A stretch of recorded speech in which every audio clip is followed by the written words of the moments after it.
말씀 정말 짧죠? 끊임없이 기도하십시오.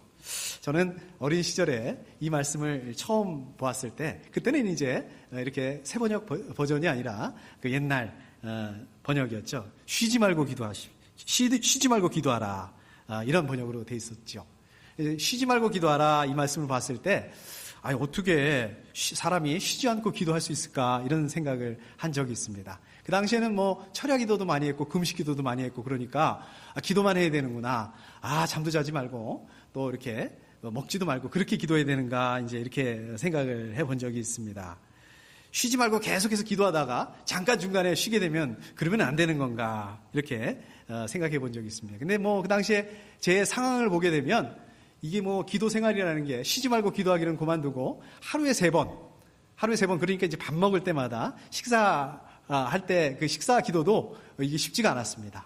그래서 그냥 기도하고 먹어야지 하고 있다가 깜빡 잊어버리고 먼저 밥을 먹다가 막 그냥 우물우물 밥을 씹으면서 기도하는 거 까먹었네 하면서 이제 기도를 하기도 하고 이제 그러한 그 형편이었습니다. 아무것도 하지 말고 쉬지도 말고 기도를 해야 되는가? 이게 어떻게 가능할 수 있나? 이게 말이 되는 건가? 그래서 제가 그 어릴 때 생각은 성경은 참 비현실적인 거구나. 어떻게 하나님이 이렇게 내가 할 수 없는 게 꼭 집어서 하라고 말씀하시는가 이런 생각을 해보기도 했고요. 그래서 하나님의 말씀이라는 게 결국 이 성경이라는 게 이게 못 지키는 거구나. 그대로 살 수 없는 거구나. 이런 생각을 해본 적이 있습니다. 근데 여러분들 이게 맞습니까? 끊임없이 기도하십시오. 쉬지 말고 기도해라. 여러분들 당연히 아시다시피 이거는 아무것도 하지 말고 기도만 해라 이런 말씀이 아니라는 거 아시죠? 예. 그러면 오늘 그 데살로니가전서 5장에서는 왜 하나님께서 이렇게 말씀하시는 건지 이게 무슨 의미인지 어떤 마음으로 우리가 어떻게 기도하라고 지금 말씀하시는 건지 지금 무슨 배경으로 무슨 의도로 여기서 지금 이렇게 이 말씀을 하시는 건지 우리가 한번 생각해 볼 필요가 있을 것 같습니다. 말씀이 너무 짧아가지고요. 또 말씀이 너무 짧을 뿐만 아니라 너무 명쾌하고 너무 확실하니까 이게 문자 그대로 또 평면적으로 우리가 보게 된다면 겉으로 드러나는 것만 볼 수밖에 없을 겁니다. 그런데 우리가 이 말씀을 데살로니가 전서 전체의 그 배경을 바탕으로 해서 좀 깊이 있게 여러 각도에서 여러 측면에서 이것을 본다면 이 의미를 본다면 왜 여기서 이렇게 말씀하고 있는지 무슨 의도로 말씀하고 있는지 저희가 이것들을 좀 보게 된다면 좀 저희들이 같이 기도할 때 저희들이 기도할 때 좀 그 부분들을 적용해 볼 수 있지 않을까 그런 생각을 좀 해보게 되었습니다. 좀 이 말씀이 우리의 그 기도에 적용될 수 있는 그러한 그것이 됐으면 좋겠습니다. 여러분들도 잘 아시다시피 데살로니가전서는 바울이 데살로니가 교회에 보낸 그 첫 번째 편지입니다. 그래서 사도행전 16장 말씀을 보게 되면 이 바울이 갔던 곳이 이제 그 빌립보라는 곳입니다. 거기서 이제 빌립보에서 복음을 전하게 되죠. 복음을 전하는데 거기서 이 복음을 전하다가 어려움을 맞이하게 됩니다. 온갖 그 복음을 전하는 것 때문에 고통을 받게 되고 그다음에 그 역경을 겪게 됩니다. 그러다가 나중에 이제 그 감옥에까지 갇히게 되죠. 근데 하나님께서 역사를 하세요. 초자연적으로 역사를 하셔서 밤에 이제 감옥 문이 열리게 되는 그러한 역사를 경험을 하게 됩니다. 이제 바울이 그런 하나님의 역사를 경험을 하고 빌립보를 떠나서 그 다음으로 간 곳이 바로 이 데살로니가라는 그 지역입니다. 빌립보에서 이 바울이 하나님의 역사를 이렇게 경험을 했기 때문에 새로운 지역 데살로니가에서 복음을 전할 때 더 아주 은혜가 충만하게 성령 충만함을 가지고 더 복음을 담대하게 전할 수가 있었습니다. 데살로니가전서 1장 6절 말씀을 보게 되면 이 데살로니가 사람들이 바울이 전한 복음을 받아들이는데 굉장히 순수하게 이것들을 받아들였던 것들 또 이 복음을 말씀 그대로 받아들였던 그것들을 보게 됩니다. 자, 그래서 그것 때문에 바울이 굉장히 위로를 받게 됐고 또 큰 기쁨이 있었다라고 이렇게 말씀하고 있습니다. 다시 사도행전 17장으로 보게 되면 거기서도 또 보게 되면 바울이 말씀을 이렇게 전할 때 복음을 전할 때 그 많은 그리스의 경건한 그리스 사람들이 이 복음을 받아들였다. 또 그 귀부인들도 이 바울이 전하는 복음을 받아들였다라는 그 말씀이 나오고 있습니다. 자, 그런데 문제가 생기죠. 어떤 문제가 생깁니까? 바울이 이렇게 복음을 전하는 것을 일부 유대인들이 못마땅하게 여깁니다. 그래서 그 사람들이 거기서 폭동을 일으키죠. 데살로니가에서 폭동을 일으킵니다. 그 때문에 바울이 거기서 쫓겨나게 됩니다. 데살로니가 사람들이 어찌나 순수하게 복음을 받아들이고, 그럼에도 불구하고 데살로니가 사람들이 어찌나 그 복음을 순수하게 받아들이게 되고 따랐는지 그 소문이 그냥 주변에 쫙 펴지게 됩니다. 그래서 바울이 데살로니가에 있지 않고 다른 곳에 와 있었음에도 불구하고 그 소문들 때문에 이 데살로니가 소식들을 이렇게 듣게 됩니다. 그럼에도 불구하고 이 핍박 때문에 데살로니가로 다시 돌아갈 수가 없었어요. 거기를 떠날 수밖에 없었던 것들에 대해서 굉장히 바울이 아쉬움을 가지고 있었던 것 같습니다. 또 사실 그 데살로니가에서 아마 제 기억으로 3주 정도밖에 없었던 것 같아요. 짧게 있었던 것 같습니다. 자, 그리고 또 데살로니가로 다시 교회로 돌아가질 못하니까 굉장히 그 염려를 가지게 되는 거예요. 이 걱정을 하게 되는, 마치 아버지가 그 두고 온 아이들을 걱정하듯이 염려하듯이 염려를 하게 됩니다. 그래서 이제 자기가 그곳을 갈 수 없으니까 자기 대신에 디모데를 보내죠. 데살로니가로 보냅니다. 디모데가 이제 데살로니가에 다녀와서 보고를 합니다. 바울에게 보고를 하는데 그 사람들이 엄청나게 그 참 좋은 믿음과 또 사랑으로 그렇게 감당하고 있습니다. 그 교회가 잘 감당하고 있습니다. 이런 좋은 소식을 듣습니다. 그 소식을 듣고 너무 기뻐서 너무 감사하는 마음으로 데살로니가에 편지를 씁니다. 그게 바로 데살로니가 전서입니다. 데살로니가 전서가 그렇게 쓰여지게 됐습니다. 그래서 우리가 데살로니가 전서를 보게 되면 많은 부분에서 데살로니가 사람들에 대한 그 칭찬과 또 감사의 말씀, 그런 표현들이 많이 나옵니다. 자, 그럼에도 불구하고 데살로니가 교회에도 몇 가지 문제가 있습니다. 사람 모이는 곳에 문제가 없을 수 있겠습니까? 문제가 당연히 있죠. 자, 그 중에 하나가 예수 그리스도 재림에 대한 문제인 거예요. 예수 그리스도에 대한 재림의 문제, 이게 뭐냐? 자, 이게 무슨 말씀이냐?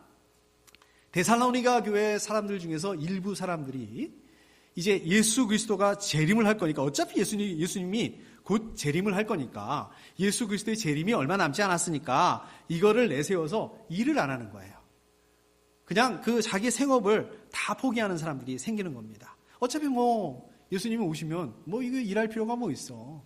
내가 이렇게 내 생업을 할 필요가 뭐 있어. 이런 거예요. 자, 그런데 이게 보면 이게 틀린 말씀 아니죠. 저와 여러분들은 어떻게 됩니까? 우리가 예수 그리스도의 재림에 대해서 준비를 해야 됩니다. 영적으로 우리가 깨어 있어야 됩니다. 자, 그런데 이게 좀 오래 전의 이야기인데, 우리 한국에서 있었던 일인데, 여러분들 기억하시는지 모르겠는데요. 한국에 그 다미선교회라고 있었습니다. 굉장히 그때 굉장히 떠들썩하게 했습니다. 이게 제 기억으로 1992년 10월 28일인가 날짜를 딱 찍어가지고 그때 예수님께서 재림하신다라고 이렇게 했던 거예요. 그리고 그때 예수 믿는 사람들이 전부 다 휴거할 거다라고 이렇게, 이게 굉장히 그때 그 사회적인 그 이슈가 됐습니다. 그게 어느 정도였냐면, 그래서 그것 때문에 진짜 오늘 말씀처럼 이렇게 생업을 포기하고 또 자기가 가지고 있는 집이나 재산을 다 팔고 또 이렇게 그런 사람들이 많이 있었습니다. 그거를 전부 다 이제 교회가 아니죠. 이걸 교회라고 하면 안 되죠. 그 다미성교회에다가 이렇게 헌금을 하고, 또 어떤 사람들은, 일부 사람들은 또 잠적을 하고 또 가출을 하고 이게 이슈가 돼가지고, 이게 제가 기억하기로 TV 뉴스까지 막 나오고, 이 정말 한국을 따뜻하게 했던 그런 일들이 있었습니다. 근데요, 예수님께서 언제 오신다 꼭 집어서 이게 날짜를 이렇게 집어서 얘기하는 거는, 이거는 볼 거 없습니다. 이건 보고 말고도 없이, 이거는 거의 다 이단입니다. 이거는 마태복음 24장 36절인가요? 거기 보면 이런 말씀이 있습니다. 그러나 그날과 그 시각은 아무도 모른다. 하늘의 천사들도 모르고 아들도 모르고 오직 아버지만이 아신다. 제가 이렇게 말씀하셨기 때문에 지금 10월 28일 날 예수님이 재림하신다. 그때 휴거가 일어날 거다. 이거는 이렇게 꼭 집어서 얘기하는 거, 이거는 잘못된 거예요. 그러니까 저도 그거를 믿지 않았습니다. 이 다미성교회가 말하는 것처럼 10월 28일 날 예수님께서 재림하실 거다, 이걸 전혀 믿지 않았습니다. 근데 제 안에 약간의 좀 그런 게 있었어요. 왜 하필 10월 28일일까? 제가 그렇게 생각했던 거는, 제가 11월 7일 날, 그 92년 11월 7일 날 결혼을 하려고 날짜를 딱 잡아놓고 있었거든요. 근데 이거 혹시 딱 이제 일주일 상간인데, 한 열흘 상간인데, 혹시 만약에 10월 28일 날 예수님이 오면은 이거는 어떻게 되는 건가? 그럼 이제 결혼식도 못 해보는데 이게 참 어렵게 우리 집사람을 어렵게 설득해서 결혼을 하게 된 건데 이게 그렇게 되면 안 되는데 솔직히 좀 그 마음으로는 좀 굉장히 그 신경이 쓰였습니다. 그러나 뭐 보시다시피 그날 아무 일도 없었습니다. 아무 일도 없었고 그 일주일이 지나서 저도 이렇게 결혼을 하고 지금까지 저희 집사람은 이렇게 잘 살아오고 있습니다. 자, 아무튼 오늘 말씀을 이렇게 다시 돌아가서 보게 된다면 예수님이 재림하신다고 해서 그것이 사실이지만 재림이 가까웠다고 해서 아무 일도 안 하고 또 생업도 포기하고 있는 사람들. 근데 이 사람들 보면 굉장히 어때요? 굉장히 경건해 보여요. 굉장히 믿음이 좋아 보이는 거예요. 얼마나 그 예수님의 재림에 대해서 확신이 있으면 일도 안 하고 그 예수님을 재림을 바라고 있을까? 얼마나 참 그 신앙적인 열심인가? 얼마나 믿음이 좋은가? 이렇게 이게 보이는 겁니다. 요즘에도 이런 분들 있잖아요. 요즘에도 이렇게 분들 보면 성경을 많이 아는 것 같고 예수님은 뭐 하나님 잘 믿는 것 같은데 실제로 엉뚱하게 사는 분들 이런 분들도 있어요.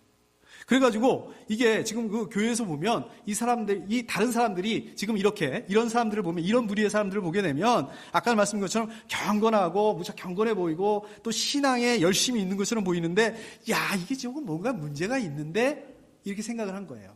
이게 데살로니가 교회에서. 근데 이게 판단이 안 서는 거예요. 이게 진짜 맞는 건지, 이게 정말 틀린 건지, 이게 잘못됐다면 이게 뭐가 잘못된 건지 이러고 있었습니다.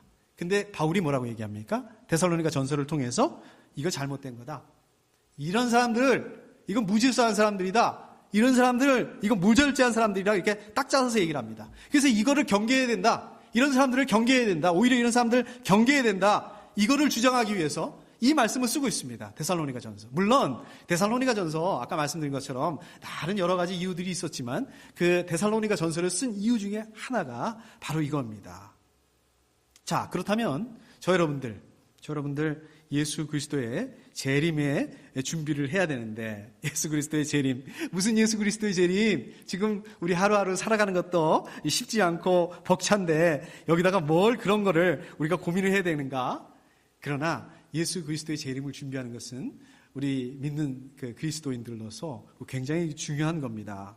우리 예수 그리스도의 재림을 준비해야 됩니다. 자, 그러면 우리는 어떻게 예수 그리스도의 재림을 준비해야 될까요? 우리는 어떻게 예수 그리스도의 재림을 준비하면서 해야 될까요? 하나님의 뜻은 어디에 있을까요? 예수 그리스도를 준비해야 되는, 하면서 살아야 되는 그 우리에 대한 그 하나님의 뜻은 어디에 있을까요? 물론 하나님의 뜻이 그 특별한 그곳에 있을 수 있습니다. 그러나 오늘 말씀에서 말씀하고 있는 것은 현재가 중요하다. 바로 우리가 살아가고 있는 바로 지금이 중요하다. 현재의 삶에 충실해야 된다라고 말씀하고 있습니다. 여러분들이 살아가고 있는 이 세상 속에서 우리가 마땅히 감당해야 될 그 사명이 있습니다. 우리가 해야 될 그 역할이 있습니다. 그것들을 잘 감당하면서 살아야 된다. 어떻게 감당하면서 살아야 될까요? 어떻게 우리의 그 사명을 감당하면서 살아야 될까요? 하나님께서 우리에게 이것들을 위해서 바라시고 있는 게 뭡니까? 예, 오늘 말씀하시는 거 16절 항상 기뻐하십시오. 17절 끊임없이 기도하십시오. 18절 모든 일에 감사하십시오. 바로 이거라는 거예요. 그래서 18절 그 뒷부분에 보면 이것이 그리스도 예수 안에서 여러분에게 바라시는 하나님의 뜻입니다. 이렇게 말씀하고 있습니다. 다시 말하자면 항상 기뻐하고 끊임없이 기도하고 모든 일에 감사하는 거, 이거는 하나님께서 저와 여러분들에게 바라시는 거라는 거예요. 하나님께서 저와 여러분들에게 예수 그리스도 안에서 저와 여러분들이 예수 그리스도를 통해서 감당하기를 바라는 하나님의 뜻이다, 이게 라고 말씀하고 있는 것입니다. 보세요. 네, 기뻐하고 기도하고 감사하고 뭐 이렇게 하는 거, 저 여러분들에게 무슨 특별한 걸 요구하고 있는 게 아닙니다. 굉장히 일상적인 거, 굉장히 평범한 것을 말씀하고 있는 것입니다. 하나님의 뜻은 여러분들의 그 삶을 넘어서는 무슨 그런 특별한 예수 그리스도를 재림을 준비하면서 일도 하지 말아야 되고 그 다음에 그 일상들을 다 포기해야 되고 생업을 포기해야 되고 이렇게 있는 게 아니라 일상생활 가운데 있다라고 말씀하고 있는 것이라는 것입니다. 저와 여러분들을 향한 하나님의 그 뜻은 물론 경우에 따라서는 아주 특별한 경우에 있을 수 있습니다. 그러나 대부분 이러한 일상적이고 정상적이고 그렇다는 것을 기억해야 됩니다. 저 여러분들이 처해 있는 그 현재 일상의 그런 삶, 여러분들의 그 일상의 경험과 삶에 더 깊이 들어갈 수 있어야 됩니다. 우리의 그 일상에, 여러분들의 그 일상의 경험과 그 삶 속에서 하나님의 뜻이 무엇인지, 하나님의 뜻이 어디에 있는지 그거를 구할 수 있어야 된다고 말씀하고 있는 것입니다. 오늘 저희가 17절만 읽었는데 바로 그 앞에 16절도 제가 한번 봐보도록 하겠습니다. 16절에 보면 항상 기뻐하십시오라고 말씀하고 있습니다. 어떻습니까? 굉장히 간단하죠? 17절뿐만 아니라 16절 말씀도 간단한 말씀입니다. 쉬워요. 항상 기뻐하십시오. 그런데 어떻습니까? 어렵습니다. 이게 쉽지가 않습니다. 기뻐한다는 게 뭡니까? 사람의 감정이거든요. 사람의 감정인데 어떻게 기뻐해라, 기뻐하지 말라 그렇게 말할 수 있는 차원이 아니지 않습니까? 우리가 기쁜 날이 있으면 슬픈 날도 있고 우울한 날도 있고 그저 그런 날도 있고 그렇지 않습니까? 기쁜 날, 기쁜 일, 슬픈 날, 슬픈 일, 그저 그런 날 다 있을 수 있습니다. 다 있어요. 그러나 기쁜 날, 기쁜 일이 있어야만 기뻐하는 것이 아니라 항상 기뻐하라고 말씀하는 것이 있습니다. 왜? 여러분들이 기뻐해야 할 이유가 있는 사람들이기 때문에 그렇다는 거예요. 무슨 이유요? 무슨 이유로 여러분들이 기뻐해야 된다는 것입니까? 15절, 16장 바로 앞에 15절에 보면 이런 말씀이 나와요. 악을 악으로 갚지 말고 선한 일로 항상 좋은 일을 하라고 애쓰라는 이 말씀이 나옵니다. 그러니까 악을 악으로 갚지 말고 악을 선으로 갚아야 되는데 이걸 마지못해서 억지로 이렇게 하라는 얘기가 아니라 어쩔 수 없어서 이렇게 하는 게 아니라 기쁜 마음으로 좀 하라고요. 기쁘게 하라는 말씀입니다. 어떻게 해? 내가 그걸 어떻게 해? 악을 악으로 갚는 것도 힘든데 그걸 어떻게 기쁜 마음으로 해? 근데 기쁨이 뭡니까? 여러분들 기쁨이 뭐예요? 갈라디아서 5장 22절 말씀을 보면 기쁨은 성령의 열매입니다. 그러니까 성령이 있으시면 나타나게 되는 그 결과, 열매물이라는 거예요. 그러니까 우리 힘으로는 할 수가 없죠. 그러나 성령께서, 성령 충만함이 우리 가운데 있을 수 있게 되면 성령께서 하시게 된다는 것입니다. 그래서 항상 그 16절에 항상이라는 그 말씀은 저 여러분들이 기분이 좋으냐 나쁘냐 기쁘냐 나쁘냐 지금 얘기를 하는 것이 아니라 성령이 충만하냐 충만하지 않느냐 이 말씀을 하고 있는 것입니다. 그렇기 때문에 여러분들이 성령 충만하게 되면 하나님과 함께 하기만 하게 되면 어떻게 된다고요? 항상 기뻐할 수 있다라고 말씀하고 있는 것입니다. 바로 기뻐해야 되는 이유가 여기 있어요. 왜 기뻐해야 된다고요? 성령 충만. 하나님께서 함께 하시기 위해서. 벌써 하나님께서 저와 여러분들에게 항상 기뻐하실 수 있는 그런 삶을 허락하셨습니다. 자, 이거를 하나님께서 저 여러분들이 항상 기뻐할 수 있는 삶을 살 수 있도록 이미 허락하신 이거를 현재 내가 할 거냐 안 할 거냐, 내가 하겠다 안 하겠다, 이건 누가 결정하는 거라고요? 내가 결정하는 거예요. 내가 기쁨으로 살겠다, 그러지 않겠다, 그 결정권이 우리 자신들에게 있다고 말씀하고 있는 것입니다. 그래서 오늘 말씀에서 보게 되면 항상 기뻐한다라고 이렇게 얘기하지 않고요, 항상 기뻐하십시오, 명령문으로 말씀하고 있습니다. 그거는 여러분들이 현재의 삶 속에서 기뻐해야 되기 때문에 그렇습니다. 의지를 가지고 기뻐하실 수 있기를 축복합니다. 자, 그 다음에 우리 17절 다 같이 읽은 말씀 17절을 보면 끊임없이 기도하십시오 이렇게 말씀하고 있습니다. 이것도 아주 간결한 짧은 간단한 그런 명령입니다.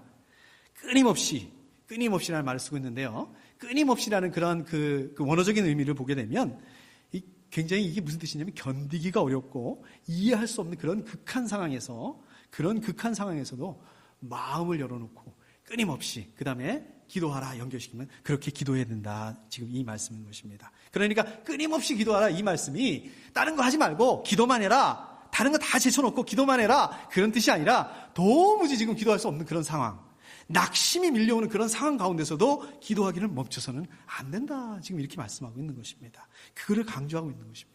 자, 거기다 기도하라, 이 기도하라는 이 말씀의 그 원어적인 의미를 보게 되면 이거는 기도하는 사람, 기도자 중심으로 그 기도하는 사람이 필요한 것을 구하라는 그 말씀이 아니라 하나님의 뜻에다가 초점을 맞추고 하나님 중심의 기도하라는 그 말씀을 하고 있는 것입니다.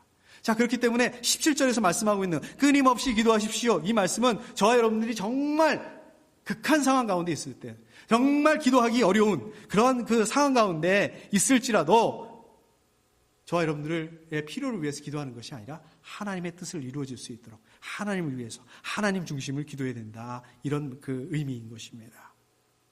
저와 여러분들이 어떠한 그 환경 가운데 처하게 됐더라도 절대 포기하지 말고 계속해서 기도해야 된다라고 말씀하고 있습니다. 자, 그런데 왜 이렇게 기도해야 될까요? 왜 계속해서 우리가 기도해야 될까요? 바로 이 기도가 하나님께로 나아갈 수 있는 통로이기 때문에 그렇습니다. 자, 그렇기 때문에 우리가 여러분들 기도를 뭐라고 알고 있습니까? 우리 기도하면 뭐라고 생각하겠어요? 영적인 호흡 이렇게 말씀하고 있죠? 예, 맞습니다. 예, 숨 쉬는 겁니다. 숨을 쉬지 않으면 어떻습니까? 우리 육체가 숨을 쉬지 않으면 어떻습니까? 죽습니다. 바로 죽습니다. 그러니까 우리가 기도하지 않으면 어떻습니까? 우리의 영이 바로 죽습니다. 그러니까 당연히 기도는 당연히 해도 되고 안 해도 되고 이게 아니라 반드시 당연히 해야 되는 거예요. 끊임없이 해야 되는 것입니다. 그냥 내가 마음이 내키면 내가 시간이 되면 기도해야 되고 안 되면 기도하지 않는 거고 내가 지금 기도할 게 있으면 기도 제목이 있으면 기도하고 기도 제목이 없으면 잠깐 밀어놓고 이런 게 아니라 우리가 늘 기도해야 되는 것입니다. 그러니까 기도는 어떻습니까? 내 필요를 구하는 그것뿐만 아니라 더 근본적인 그 기도는 뭡니까? 하나님과의 그러한 그 깊은 교제를 나누는 그런 시간이라는 이 말씀이에요. 지난 주일날 기도에 대해서 말씀 나눴죠? 기도 제가 뭐라고 말씀 나눴습니까? 기억나세요? 특권이다 말씀드렸습니다. 기도는 특권이다. 특권, 특별한 권리다. 기도는 저와 여러분들이 가지고 있는 특별한 권리입니다. 왜요? 이 기도는요, 하나님과의 그 하나님의 능력이 임하는 통로예요. 뭐라고요? 기도가 하나님의 능력이 여러분들이 기도한 때에 임하신다는 말씀입니다. 하나님 앞에서 저와 여러분들이 무능하다는 거. 내가 하나님 앞에 아무것도 할 수 없습니다. 하나님께서만 할 수 있습니다. 하나님의 능력만 의지합니다. 이렇게. 이게 기도를 통해서. 이 기도를 통해서 하나님의 능력이 저와 여러분들의 이 현재라는 이 삶 속에 하나님의 능력을 끌어들이는 것, 이게 바로 기도입니다. 그렇기 때문에 특권이라는 거예요. 우리가 그런 특권을 가지고 있다는 것입니다. 하나님의 능력을 지금 여기에, 지금 저와 여러분들이 처한 이 상황 가운데 이 기도를 통해서 하나님의 능력을 끌어들일 수 있기 때문에 이 기도는 하나님께서 사랑하시는 자녀들에게 주신다는 거예요. 하나님께서 사랑하시는 여러분들에게 주신 선물이라는 것입니다. 그렇기 때문에 어때요? 어떻게 해야 돼요? 이 사랑하는 자녀에게 주신 이 선물, 끊임없이 기도하셔야 되는 거예요. 그러니까 여러분들 기도하기를 포기해서는 안 된다는 것입니다. 계속해서 기도하셔야 돼요. 계속해서 간구하셔야 된다는 이 말씀인 것입니다. 자, 18절 앞부분을 보면 모든 일에 감사하십시오.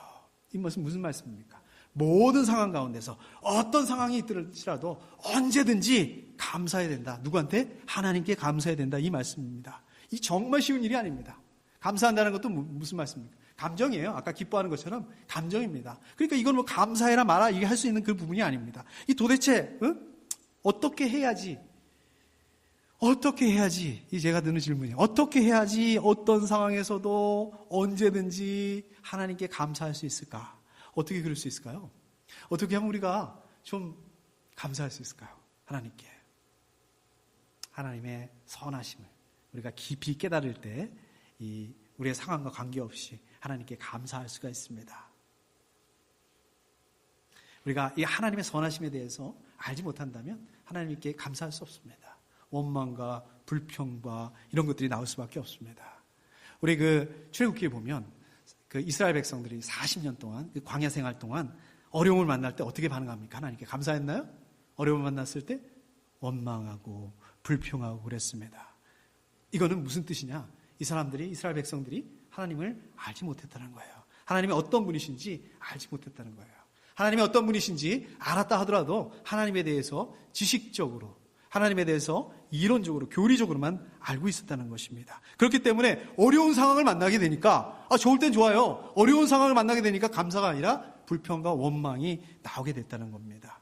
우리 실제로 데살로니가전서 2장 14절을 보면 바울이 이렇게 권면합니다. 여러분도 여러분의 동족에게서 똑같은 고난을 받았습니다. 지금 데살로니가 이 교회 사람들이 예수 믿는 것 때문에 그 유대인들한테, 유대 사람들한테 어려움을 겪게 됐는데 데살로니가 교회 사람들이 하나님의 선하신다는 것을 인정하게 된다면, 하나님이 선하시다는 그것을 안다면 이러한 상황 가운데서도 하나님께 불평하지 말고 하나님께 감사해야 된다라고 지금 말씀하고 있는 거예요. 그렇게 권면하고 있는 겁니다. 그러니까 저와 여러분들이 입술로만 하나님께 감사하는 것이 아니라 우리 그 깊은 곳에서, 우리 영혼 깊은 곳에서 하나님께 감사하기 위해서는 하나님이 어떤 분이신지 이거를 알아야 된다는 것입니다. 하나님에 대한 감사는 하나님이 어떤 분이신지 아는 데서 시작할 수 있다는 거예요. 창세기 50장 20절에 보면 제가 한번 읽어보겠습니다. 요셉이 형들에게 이렇게 얘기를 합니다. 형님들은 나를 해치려고 했지만 하나님은 오히려 그것을 선하게 바꾸셔서 오늘과 같이 수많은 사람의 생명을 구하셨습니다. 하나님께서 모든 이 고통에, 자기의 그 고통의 순간을 선으로 바꾸셨다라고 이렇게 믿고 더 이것을 고백하고 있습니다.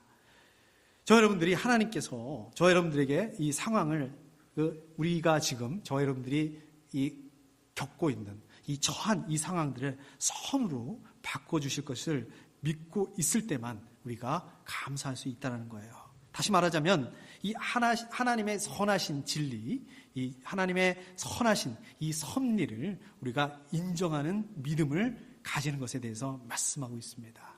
로마서 8장 28절에 보면 제가 한번 읽어보겠습니다.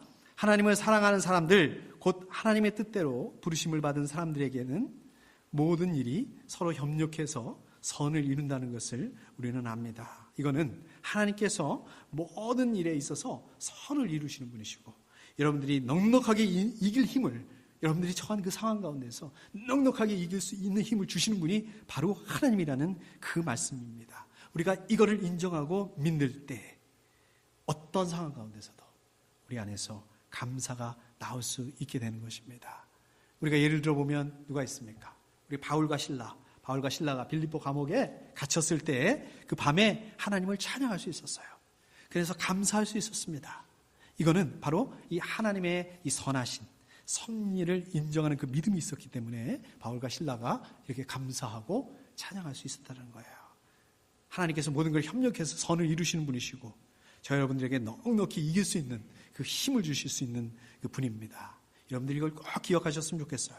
여러분들이 이것을 인정했으면 좋겠습니다. 여러분들이 이것들을 인정할 때 어떤 상황 가운데서도 언제든지 어떤 환경에서도 하나님께 감사하실 수 있게 되는 것입니다.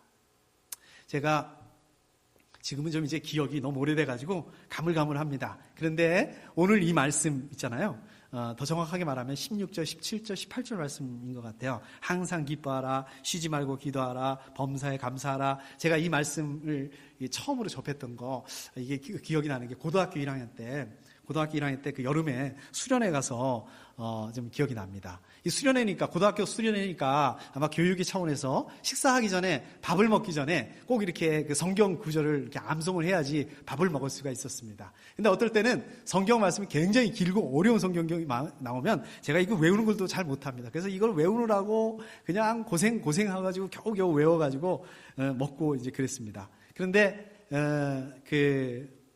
마음씨 좋은 선생님이 계셨던 것 같아요. 마음씨 좋은 선생님께서 한 끼니에다가 요거를 넣어주셨어요. 요 말씀을 넣어주셨어요. 너무 짧잖아요. 외우기 좋잖아요. 그래서 그 느낌이 로또를 맞은 기분이라고 그럴까요? 이제 안 외워도 되는구나. 밥을 쉽게 먹을 수 있겠구나. 이렇게 이 말씀을 접하게 됐습니다. 그냥 우습다면 우습게 우연한 기회에 이 말씀을 알게 됐는데 이 말씀이 저의 삶에 굉장히 큰 영향력을 주었습니다. 항상 기뻐하라. 항상 기도하라. 쉬지 말고 기도하라. 범사에 감사하다. 간단하잖아요? 어려운 거 아니잖아요. 기뻐하라. 기뻐하면 되는 거고. 그 다음에 기도하라. 기도하면 되는 거고. 감사해라. 주님 감사합니다. 감사하면 되는 거고. 제가 그렇게 했습니다. 이게 쉽더라고요. 지금 제가 좀 성격이 지금도 약간 긍정적입니다. 긍정적인데 아마 이거는 그때 이 말씀의 영향을 받고 제가 순진하게 이 말씀대로 한번 해봐야지. 그렇게 했을 때 하나님께서 또 저를 이렇게 약간 긍정적인 그런 그 사람으로 만드셨는지 모르겠습니다. 그런데 나이를 먹어가면서 그 고등학교 때보다 점점 나이를 먹어가면서 또 결혼도 하고 또 이제 그 직장 생활도 했고 또 이렇게 그 목회도 이렇게 하고 또 신앙의 연륜이 훨씬 더 깊어졌습니다. 그러면 어떻게 돼야 될까요? 이 말씀이 더 쉬워져야 되는 거 아니에요? 그런데 제가 점점 느끼게 되는 것은 이렇게 짧고 이렇게 간단하고 이렇게 명확하고 이렇게 이해하기도 쉬운데 거기다가 외우기까지 쉬운데 이 말씀이 점점 어렵게 느껴지는 거예요. 힘들다. 이 상황에서 어떻게 기뻐할 수 있을까? 어떻게 이 상황에서 기도할 수 있을까? 어떻게 이 상황에서 감사할 수 있을까? 지난주 제가 말씀을 그걸 전했잖아요. 구하라 그리하면 주실 것이요.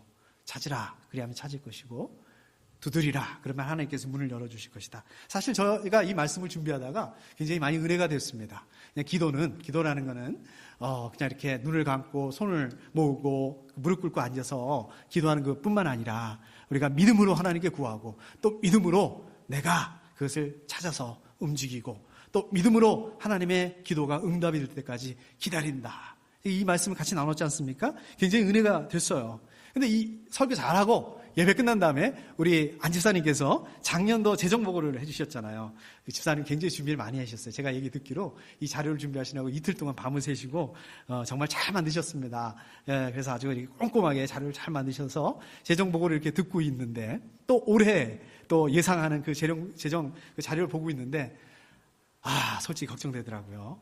제가 분명히 제 입으로 불과 몇 분 전에 또 제가 은혜를 받으면서 전한 말씀, 구하라 그리하면 주실 것이요, 찾으라 그리하면 찾을 것이요, 두드려라 그러면 하나님께서 문을 열어주실 것이다.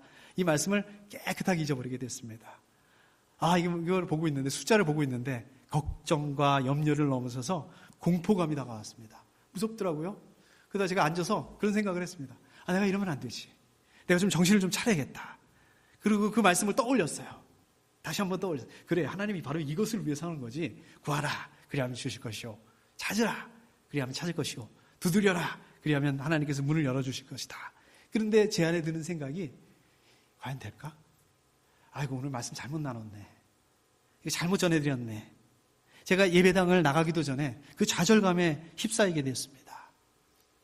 저도 들은 말씀입니다. 이거는 제 얘기가 아니라 설교 말씀을 듣다 보니까 어떤 목사님께서 이 말씀 중에 나오는데, 이 유리컵이 이렇게 있습니다. 제가 유리컵을 준비하지 못한 유리컵이 이렇게 있고 그 안에다가, 컵 안에다가 이제 돌을 넣어놓습니다. 그러면 이 유리컵 안에 있는 돌이 보일까요? 안 보일까요? 당연히 보이죠. 근데 만약에 그 유리컵에다가, 돌이 들어있는 유리컵에다가 우유를 붓습니다. 여러분들 많이 들어보셨을 거예요.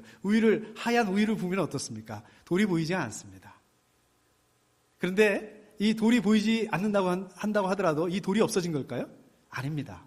이 우유를 따라내버리면 다시 그 돌이 보입니다. 다시 보이게 됩니다. 우리도 마찬가지입니다. 우리 안에 있는 그 걱정과 염려와 불신앙이라는 이 돌이 다 우리 안에는 들어있습니다. 다 있어요. 그런데 여러분들이 어떻습니까? 하나님의 은혜가 충만하게 될 때, 성령 충만하게 될 때 이 걱정과 염려와 불신앙이라는 돌이 보이지가 않습니다. 그러나 여러분 착각하지 마십시오. 이 걱정과 염려, 불신앙이라는 것이 이러한 그 돌들이 없어진 게 아니라는 거예요.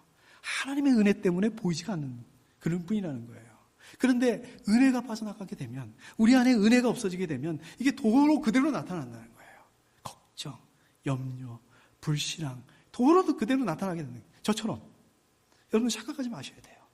목사라는 타이틀, 집사라는 타이틀, 이런 것들이 여러분들을 걱정과 염려와 이 불신앙으로부터 자유롭게 할 수 없습니다. 여러분들이 신학교에서 어떤 신학을 얼마나 열심히 공부하고, 여러분들이 교회에서 얼마나 신앙생활을 오래 하셨고, 여러분들이 어떤 제자 훈련들을 받았고, 나 이만하면 됐는데, 나 이만큼 했는데 내가 이제 뭐 이만하면 됐겠지. 아닙니다.